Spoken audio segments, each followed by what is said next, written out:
Hello everyone, my name is Abhishek and welcome back to my channel. In today's video, I'll show you how to set up a fully functional Kubernetes cluster just within a Docker container in absolutely no time.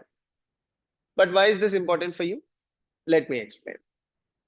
Over the last few years, the adoption of Kubernetes has grown at a rapid pace. Today, Kubernetes is used almost everywhere. It can be software development, machine learning, even artificial intelligence. Typically, every other company started using Kubernetes as their target platform. What does this mean? This means the developers in the company, even DevOps engineers, wants to set up Kubernetes local environments so that they can deploy their application, test the workflow, or maybe perform a proof of concept before taking their feature to the staging or production environment. While this looks cool, setting up local Kubernetes clusters in the traditional way comes with its own challenges. Primarily, there are two challenges. Number one, spinning up local Kubernetes clusters is time-taking process. Number two, they're also very resource intensive if you go with the traditional approach. In today's video, I'll show you, as I told you, how to set up a fully functional Kubernetes cluster just within a Docker container. I'll also show you how to use it and deploy your sample application onto the cluster. But most importantly, because we have a lot of DevOps and cloud engineers on the channel, I'll also show you how to spin up this cluster and use it as part of your CI/CD pipeline. This is going to be a very interesting video. Make sure you watch it till the end. Let's get started. So the tool that we're going to use in today's video is called Wind. Wind stands for vCluster in Docker. This is a project from the parent company Loft Labs that allows you to run virtual Kubernetes clusters as Docker containers. So typically, your entire Kubernetes cluster is running as a Docker container. So these clusters are pretty lightweight in nature. So you can use these clusters for your development purpose, testing, even as part of your CI/CD pipelines. Now you might have a question, but Abhishek, how is this different from Kind? In the past, we looked at Kind, we learned how to spin up local clusters using Kind. So what is the difference between these two projects?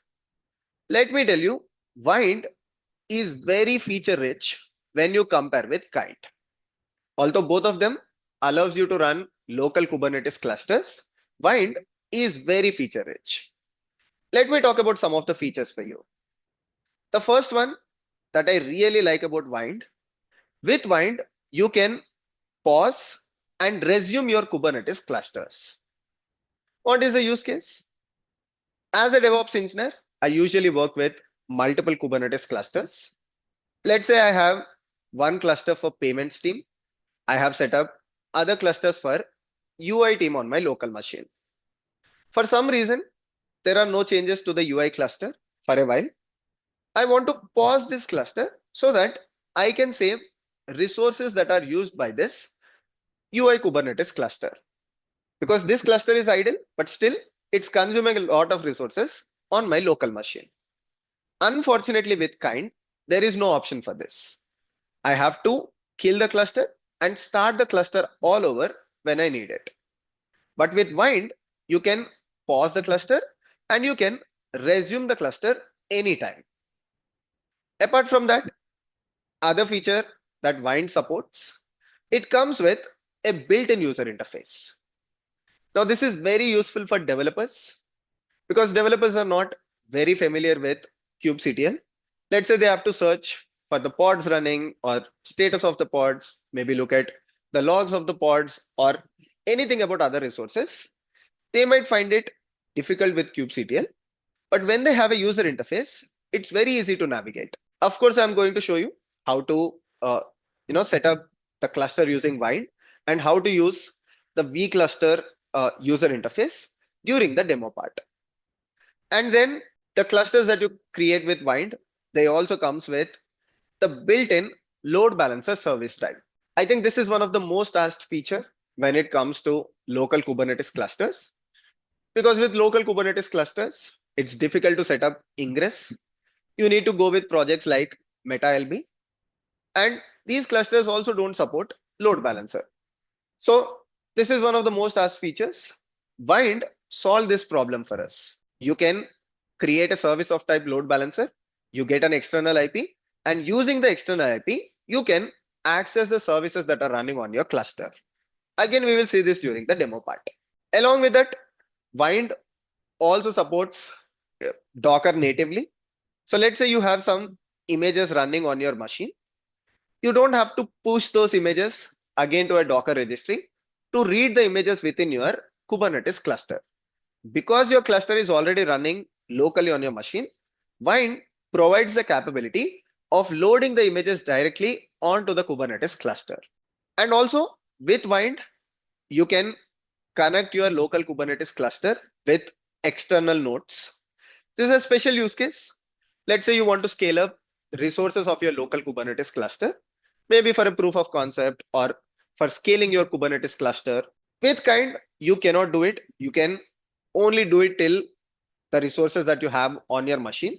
But Wind allows you to connect your Kubernetes cluster with an external node. Maybe you have an EC2 instance. You can join the EC2 instance as one of the node of your local Kubernetes cluster. On top of all this, I have been using Wind for a while, and what I looked at, Wind is faster when compared to Kind. So these are some of the features that comes out of the box with Wind. Also, what I noticed, the team behind Wind is aggressively adding more features. I see on their GitHub repository, they are going to support snapshots very soon. Trust me, if they do it, it's going to be a game changer. If you want to follow these updates, just start the repository, click on the watch.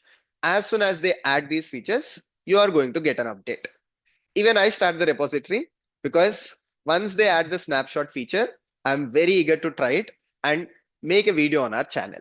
Don't worry, I'll share the link to their GitHub repository in the description. So now let's go ahead.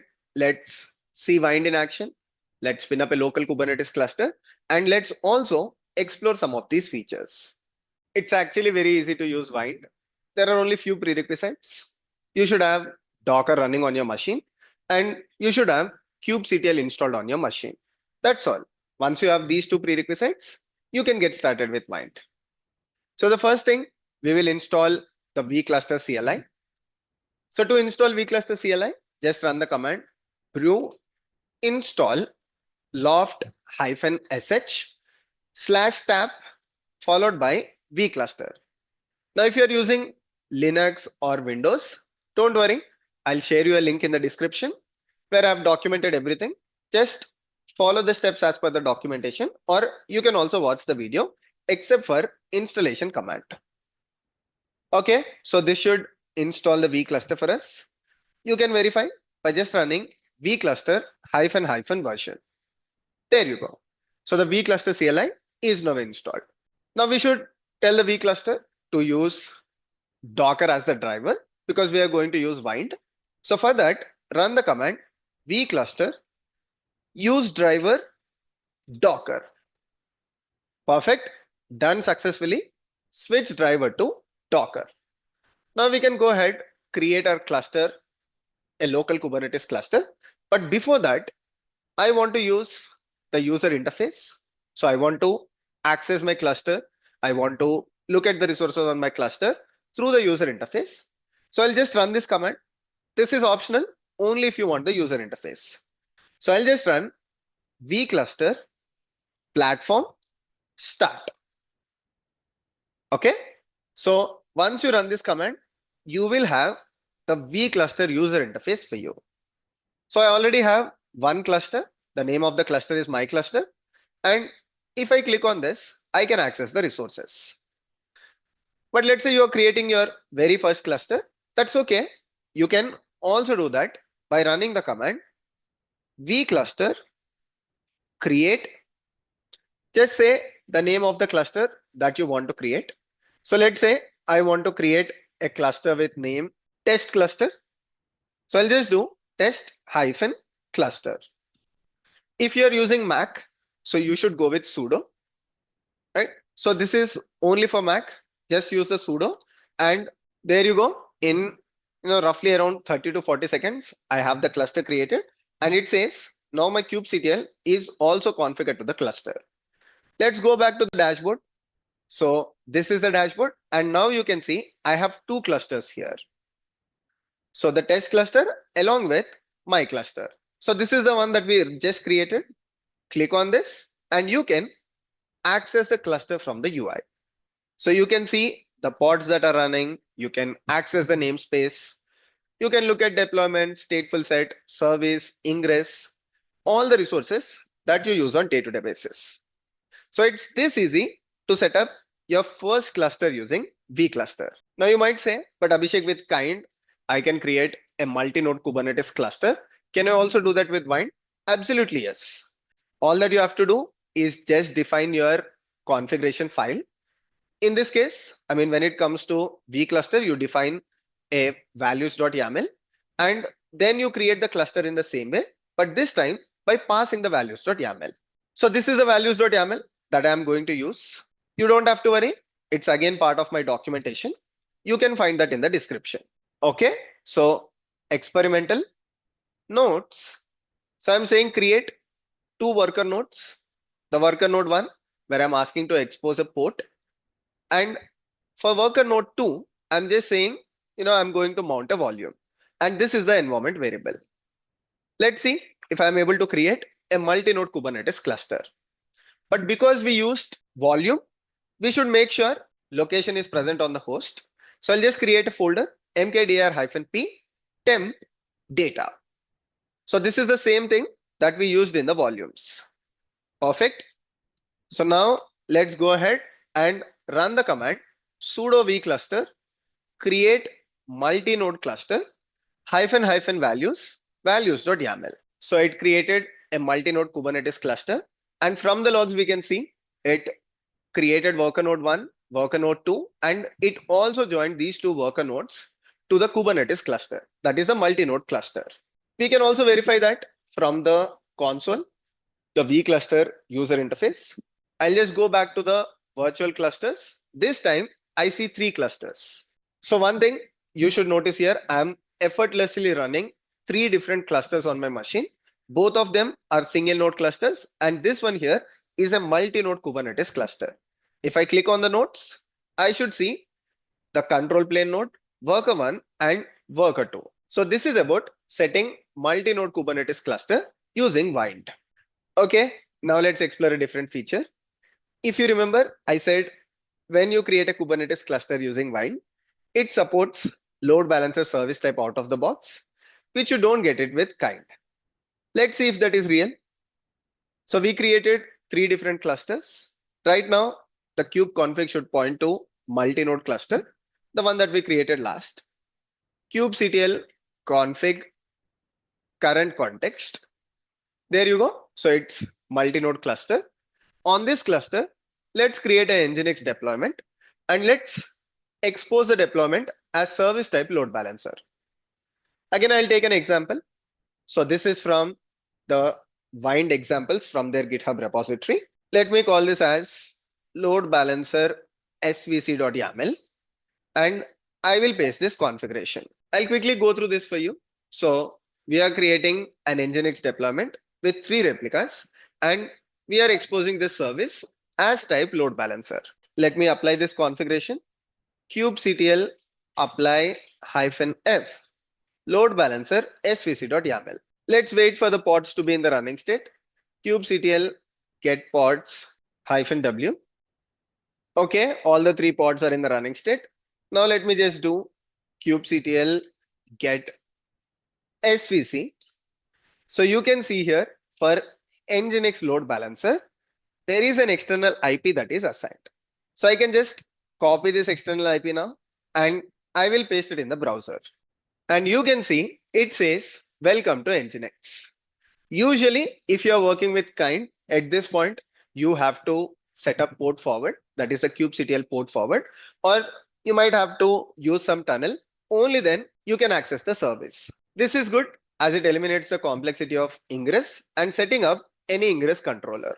Okay, so we looked at spinning up a cluster, spinning up a multi-node Kubernetes cluster.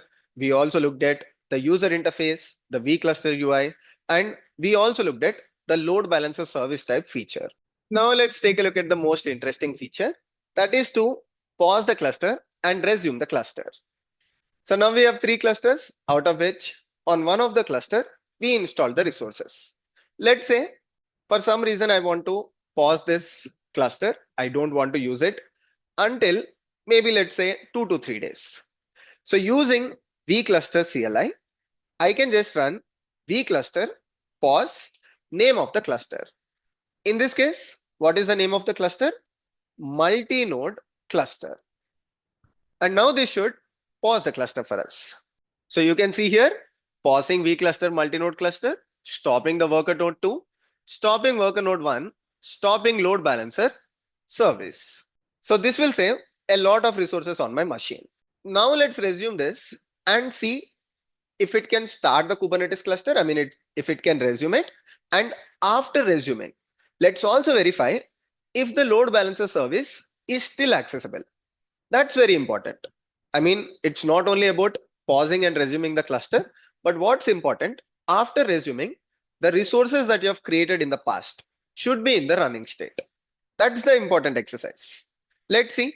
So I'll do vCluster resume, again, name of the cluster. It's very fast. So I think it just took 1 to 2 seconds. So I'll go back to the vCluster UI and let's see first if the cluster is in the running state. Virtual clusters, there you go. The new cluster is also in the running state. And if I look at the pods, so these are the pods. Nginx pods are in the running state. That's good. Okay. Once you resume the cluster, it might take some time for the resources to start, but eventually what's important, these resources are in the start state or in the running state.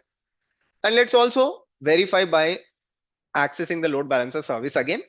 I'll refresh the screen and perfect again. So the load balancer service is also responding. I can also verify from here, curl followed by the IP address. Welcome to Nginx. So this way I can pause the clusters and resume the cluster whenever I need it. As I told you, this is personally the standout feature for me. As a DevOps engineer, this saves a lot of resources on my machine. Finally, let's explore another feature, something that we discussed as well, how to add an external node to the local Kubernetes cluster. So for that, we'll start with creating a new cluster, but this time, we have to pass some parameters to the vCluster command. So we will have to set the private node VPN enabled, and we also have to, add this parameter VPN node to node enabled as true. Let me change the name of the cluster from my cluster because we already have one. I will call this as super cluster. And because I'm on Mac, I'm also using the sudo. Okay, so it added vCluster super cluster to the platform. So the user interface is also available and the kube config is also set. Now, if I do kubectl config current context, this should show the super cluster. Perfect. Now, how do we add an external node? First, we need an external virtual machine. So I'm going to use EC2 instance. So I logged into my AWS account and I already have an instance here. Just create a basic instance. You can create an Ubuntu instance and leave the default options. On this instance, so just make sure you can connect to the instance and take the SSH and you just need to execute one single command. Which command? So go back to the terminal and run vCluster token create. Copy this and paste it on your EC2 instance terminal or the shell. So I'll clear the screen and paste it. You can see here, it says the node is joined. This node has joined the cluster. Let's see, we'll go back to the dashboard. So the vCluster platform, this time we should have 4 clusters. Perfect. So we have 4 clusters as expected. And on the super cluster, if we go to the nodes, so along with the control plane node that we initially set up, this is the EC2 instance. So EC2 instance is also added as a worker. So this shows it is also very easy to connect an external node to your local Kubernetes cluster using Wind. We looked at some powerful use cases of Wind. Now it's time to see how to use Wind to spin up a Kubernetes cluster as part of your CI workflow. I have an example project for this. So I have a config map in the project, an example config map with some random key value pairs. Let's say the use case is simple. You want to deploy the config map to a cluster and verify the status of the deployment. Now, when it comes to the CI use cases, it can be deployment or it can be testing the application on Kubernetes. You don't want to spin up an external Kubernetes cluster. One, it takes a lot of time.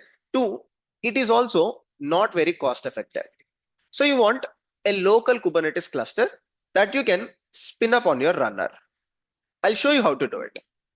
So we will use GitHub workflows in this case. And within the GitHub workflow, we will create a job where on the runner, a Kubernetes cluster is set up by Wind. And we will see the deployment of the config map and the status of the config map. So let's start with creating the GitHub workflow. Create a file. Let's create this folder called .github followed by workflows. It's very, very simple. In next 2 to 3 minutes, we will have our CI pipeline ready. Let me call this as ci.yaml. You can change it. So we will start with providing the name. I'll just call the workflow name as deploy config map using Wind. Then the next step is to define the action on which you want to run this CI workflow. So let's say I want to run it on the push action and the pull request action. So we are done with the basic prerequisite. Now let's define a job for this workflow. So I will just call this as the deployment job because that is what we are doing, and run this workflow on Ubuntu latest. So I'm basically picking up a virtual machine for the runner. This is the best part. If you are using an open source project, if you are setting up CI for an open source or public project, the GitHub workflows is free. So even the Kubernetes cluster that you are going to set up on this runner is absolutely free of cost. So you can execute your CI/CD workflows with Kubernetes cluster for free. Perfect. So we will start with the first step. The first step is to check out the repository. Although there is only config map, we still have to check out the config map. Okay, so I'm using the actions checkout. Then let's define the next step. Once we check out the repository, as we learned during the initial feature demos, you have to set up Docker and kubectl as prerequisite. Fortunately on Ubuntu, Docker comes out of the box. So we only have to worry about installing the kubectl. So I'll do that. Install kubectl. I'm using the Azure setup kubectl action to achieve this. And we'll also log into GHCR. So for login to GHCR, you don't need any token. By default, within your CI workflow, you can just use this secret GitHub token, and this will provide the required GitHub registry token for you. You can just run docker login ghcr.io.